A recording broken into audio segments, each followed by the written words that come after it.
Bonjour à tous et bienvenue. Cet été, on a beaucoup parlé de l'Arabie Saoudite et son envie d'acquérir Newcastle, une tentative finalement avortée. Alors au pays, ça a créé un véritable tollé, on a montré du doigt le rival qatari qui livrait à tirer quelques ficelles en coulisses.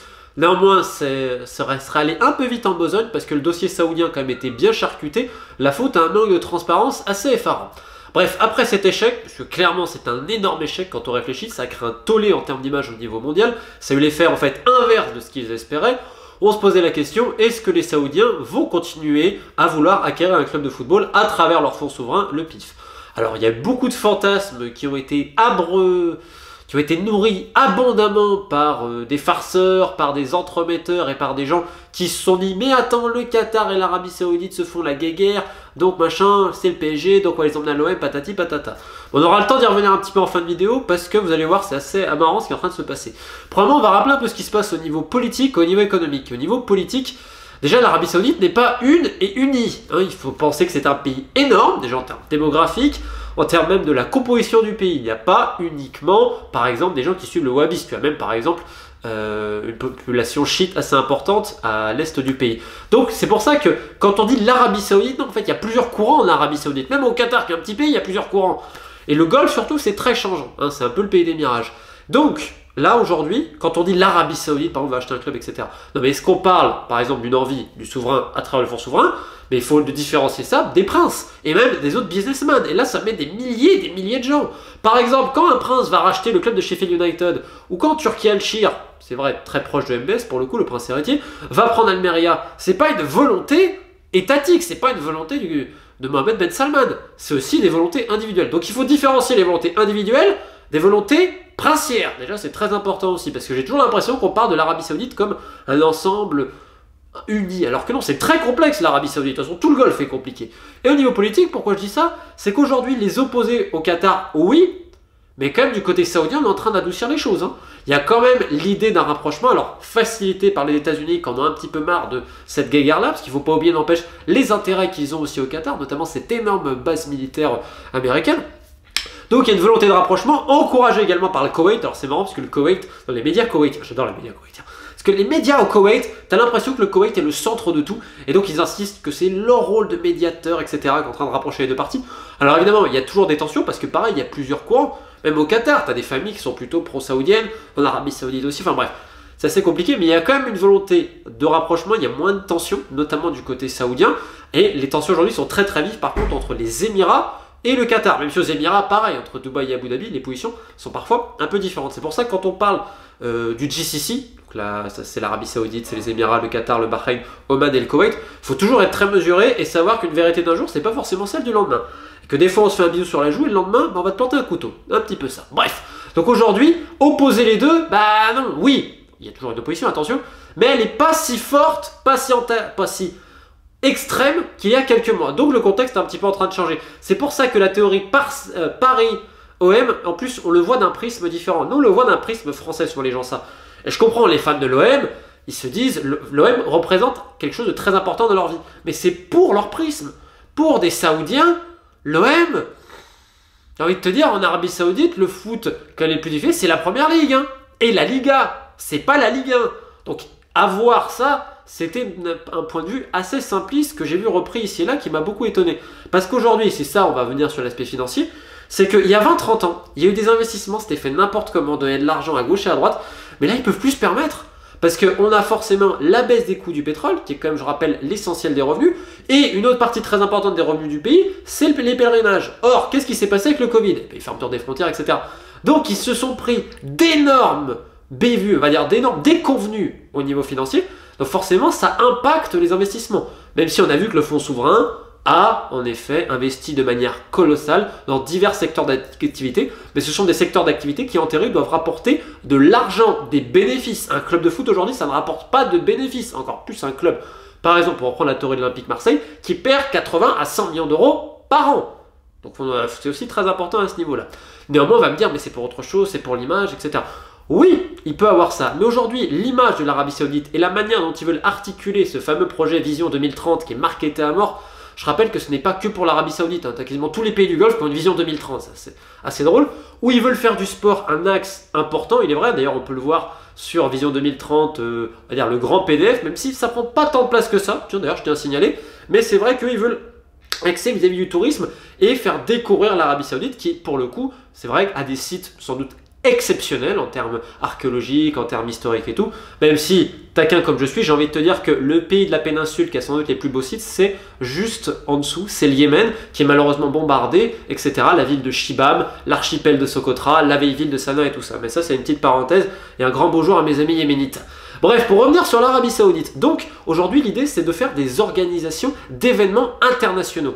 C'est un peu comme l'Azerbaïdjan qui avait cette stratégie-là avec Land of Fire, rappelez-vous les slogans Azerbaïdjan Land of Fire et surtout sa capitale Bakou avec ce grand prix de Formule 1 et tout. Mais on va retrouver en fait un petit peu les mêmes techniques. C'est vrai que depuis quelques années, l'Arabie Saoudite se veut en promoteur international de compétition.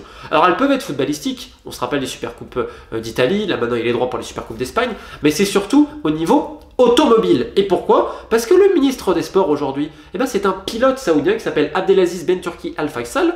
Et donc ce monsieur qui a fait les 24 heures du Mans plusieurs fois, il impulse, selon ses goûts aussi, la passion du sport automobile. On peut voir évidemment le Dakar. Et là, comme je vous l'annonçais depuis un moment, l'une des priorités, c'était d'avoir enfin un Grand Prix de Formule 1. Après Bahreïn, après Abu Dhabi, maintenant ce sont les Saoudiens qui auront enfin leur Grand Prix de Formule 1, qui se veut une vitrine aussi pour attirer de plus en plus de touristes en Arabie Saoudite et donc aller de pair avec le projet Vision 2030. Et d'ailleurs, quand ça a été annoncé, on peut voir que le ministre des Sports saoudien avait dit, grâce à son excellence, toujours on rappelle que Mohamed Ben Salman, sa générosité, ça c'est toujours, j'adore, dès qu'il y a un événement sportif qui va être organisé en Arabie Saoudite, mais ça c'est pour le cas dans beaucoup de pays, hein. Même tu prends en Afrique, c'est pareil, on dit toujours Monsieur Kagame, etc. Bref. C'est en accord avec Vision 2030 pour donner notre vision du pays, etc. Donc eux, si vous voulez, un club de football international pourra avoir de l'importance, mais eux, ce qui les importe, c'est de faire découvrir l'Arabie Saoudite. Or, qu'est-ce qu'il y a de mieux que des événements internationaux, et notamment la Formule 1 qui est impulsée par un pilote lui-même. Et je vais vous donner une anecdote qui m'avait marqué. Quand j'étais au Bahreïn pour Yémen-Arabie Saoudite, le matin du match, j'étais à l'hôtel des Saoudiens. Alors je parle avec Hervé Renard, qui est donc le sélectionneur, et en même temps, je vois d'autres personnes, donc on parle un petit peu, parce que globalement, tout le monde parle un petit peu anglais.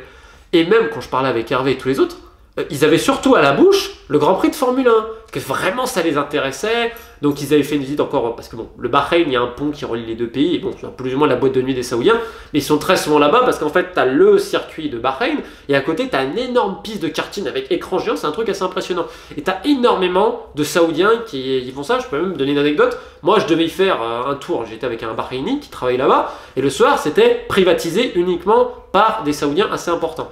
Donc, quand j'étais à l'hôtel, à aucun moment j'ai entendu, quand je parlais avec des gens qui en plus étaient très proches du ministre des Sports, à aucun moment tu as eu un club de foot, etc. Non, eux ils avaient deux trucs en tête. La Coupe du Monde, il faut la faire partager au Qatar, etc. C'était toujours dans cette idée-là. Et le Grand Prix de Formule 1. Pourquoi? Parce que c'est impulsé par le ministre des Sports. Et autre chose, maintenant il y a l'idée d'accueillir des grandes compétitions. La Coupe d'Asie 2027, l'Arabie Saoudite n'a jamais accueilli la Coupe d'Asie. Alors ça, le dossier est monté par le président de la fédération de football, qui est assez nouveau, qui d'ailleurs n'est pas un membre de la famille royale, si je ne dis pas de bêtises. Et le deuxième grand projet, c'est les Jeux d'Asie 2030, où là ils sont en concurrence justement avec le Qatar. Donc ça, c'est les deux projets très importants qui font suite également, on se rappelle, au catch, on avait vu, à la boxe, à la course hippique. Bref, l'Arabie Saoudite essaye d'avoir quantité d'événements sportifs. Et indépendamment de tout cela, il y a aussi les droits TV. Parce que ces derniers temps, plein de diffuseurs, plein d'acteurs, d'entremetteurs ou même de boîtes qui ont déjà des droits sont allés toquer à la porte de Riyad. Messieurs, est-ce que vous n'avez pas de l'argent? Dont Mediapro. Eh ben oui, Mediapro, parce qu'ils sont un peu secs. Alors, c'est l'ironie. Mediapro, après avoir quand même travaillé avec le Qatar et Al Jazeera pendant des années et des années, plus de se brouiller, etc. Là, maintenant, ils toquent à la porte en disant « Est-ce que vous pouvez nous aider? On cherche des liquidités et tout. » Donc ça, il y a beaucoup de gens qui sont venus voir les Saoudiens en leur demandant « Est-ce que vous êtes intéressés pour entrer dans le marché des droits TV ?» en essayant de jouer sur l'antagonisme, justement, entre le Qatar et l'Arabie Saoudite. Sauf que la priorité des Saoudiens, c'est pas de dépenser à tort et à travers sur le marché et encore de créer une nouvelle inflation. Qui, je le rappelle d'ailleurs, l'inflation des droits TV a été notamment créée par le Qatar. Faut pas déconner. Ils sont en grande partie responsables de tout ça. Bref. Aujourd'hui, les Saoudiens, ce qu'ils veulent, c'est les droits TV domestiques. C'est-à-dire, on va schématiser, on va prendre la France. Est-ce que vous trouveriez normal d'avoir un boîtier d'Andorre ou du Luxembourg, et que tout doit passer par des boîtes du Luxembourg, que vous ne pouvez pas regarder la Ligue 1 si vous n'avez pas un boîtier vendu par une boîte luxembourgeoise? Que c'est ça. Les Saoudiens, c'est pareil. Ils se voient comme le grand pays, le leader du monde arabe même, et surtout de la péninsule, et ils voient le Qatar comme un petit îlot, comme Andorre. Donc c'est un affront quelque part de se dire que même la Ligue saoudienne, il n'avait même pas les droits. Il fallait qu'il passe par Al Jazeera, ou BeIN, comme vous prenez le nom qui vous plaira. Donc ça, c'est la grande priorité, en fait, c'est d'acheter pour la demande nationale. Parce que je rappelle que l'Arabie Saoudite, c'est quand même un grand pays, quand même peuplé. Hein. Donc c'est ça la priorité aujourd'hui vis-à-vis des droits TV. Et vous allez me dire un club de foot, parce qu'on en a parlé un petit peu au début, etc. Alors moi, ce que je peux vous dire, je vais terminer la vidéo là-dessus, et je ne veux pas que ça fasse genre des courses au buzz, etc. Parce que dès que tu parles potentiellement d'un gros club ou d'un gros sujet, c'est monté en épingle et tout. Donc je le rappelle, ce que je vais dire, je ne veux pas que ça parte de partout, mais bon, malheureusement, les gens s'approprient tout cela. Aujourd'hui, il y a une demande saoudienne de renseignement, je dis bien de renseignement, des gars du projet Vision 2030. Pour regarder, parce qu'ils ne veulent pas être pris non plus pour des imbéciles en surpayant, etc., sur divers clubs. Et en effet, il y a une demande de renseignement sur 2 clubs français, dont l'un est Marseille. Mais attention, là je vais en revenir, les Saoudiens... Non, ça ne veut pas dire que les Saoudiens veulent Marseille, absolument pas. Déjà, il y a 50 000 entremetteurs, j'ai déjà expliqué, qui leur ont proposé Marseille, qui leur ont proposé quantité de clubs. Là, je ne parle pas d'un entremetteur, je parle des gens en Arabie Saoudite qui travaillent sur ces projets-là, qui ont pris des renseignements sur plusieurs clubs, notamment au niveau économique et surtout au niveau politique. Parce qu'ils n'ont pas envie d'avoir des soucis vis-à-vis de la mairie, ils ont peut-être un peu peur également du contexte, etc. Mais ils ont posé la question, il est vrai. Maintenant, est-ce que ça va se faire? Ils ont demandé des renseignements de ce que je sais sur plus de 10 clubs. Donc ça fait partie d'un ensemble, d'une grande liste. Et la France n'est absolument pas prioritaire pour des raisons de business. Surtout avec les droits TV qui vont forcément s'effondrer vu ce qui se passe avec Mediapro. Donc, ne me faites pas dire ce que je n'ai pas dit. Ils ne veulent pas spécialement un club en particulier. Ils sont renseignés sur une dizaine de clubs. Ils sont renseignés notamment en Première Ligue, parce qu'ils ont toujours quand même l'ambition de récupérer en Première Ligue. Donc, ils essaient de trouver potentiellement un moyen de détourner. La Ligue 1, ils se disent pourquoi pas. En Liga, ils ont des liens privilégiés, en effet, avec les patrons. Mais tu as Turki Al-Shir, donc là, qui est un individuel saoudien, qui a déjà un club. Mais, ils se disent pourquoi pas. Et il y a aussi en Italie, où ils ont regardé. Maintenant, est-ce que ça va se faire? Je n'en sais rien. Et surtout, j'ai envie de dire, ça prendra énormément de temps. Donc ne me faites pas dire ce que je n'ai pas dit, mais en effet, les Saoudiens, et je parle au niveau étatique, je ne parle pas d'une volonté d'un prince ou d'un businessman en particulier, regardent aussi un petit peu la France, les opportunités de business. Et je vais le répéter, ce que j'ai dit au début, ce qui va compter à la fin, c'est pas uniquement l'image, récupérer un club. On n'est pas du tout sur les mêmes envies que le Qatar. Ce qui va compter, c'est aussi la rentabilité. Et aujourd'hui, vu l'état du championnat français, ça s'annonce quand même très compliqué. On va juste terminer par une petite pensée, mais l'actuel ministre des Sports en Arabie Saoudite, donc comme je vous dis, c'est un ancien pilote automobile. Mais il y a une autre personne qui est très importante dans l'entourage de Mohamed Ben Salman et qui était liée au sport, qui est maintenant au divertissement, qui s'appelle Turki Al-Shir, le fantasque Turki Al-Shir, qui était avant donc à Pyramides en Égypte, qui maintenant est propriétaire du club d'Almeria, qui vire ses entraîneurs plus vite que son monde, et qui est également un chansonnier qui fait des chants anti-qataris. Et bien il ne faut pas oublier que lui, c'est vrai, insiste depuis un moment pour que l'Arabie Saoudite, le fonds souverain, ait également un club de football. Mais vous voyez, c'est très compliqué en fait quand on parle de l'Arabie Saoudite ou même des Émirats, parce qu'il y a tellement de personnes, tellement de courants différents, que tu sais jamais ce qui va être la vérité et ce qui va être écouté par la seule autorité en Arabie Saoudite aujourd'hui, qui est le prince héritier, Mohamed Ben Salman. Bref, en tout cas, j'espère que cette vidéo vous a plu, et pour tous ceux qui s'intéressent sur ces sujets, je vais me faire un peu de promo, parce que bon, plus de 3 semaines que mon livre est sorti, il n'y en a pas un mot dans les médias, bon, visiblement, je sais pas, je dois avoir la peste, soi-disant. The Beautiful Game, foot, guerre et politique, sauf que là on parle de l'Arabie heureuse, la vraie, et sans doute du plus beau pays de la péninsule arabique, qu'est le Yémen, l'Irak et tant d'autres choses. Bref, pour tous ceux qui s'intéressent, il est disponible en version numérique et physique, donc n'hésitez pas, les liens sont dans la description. A bientôt!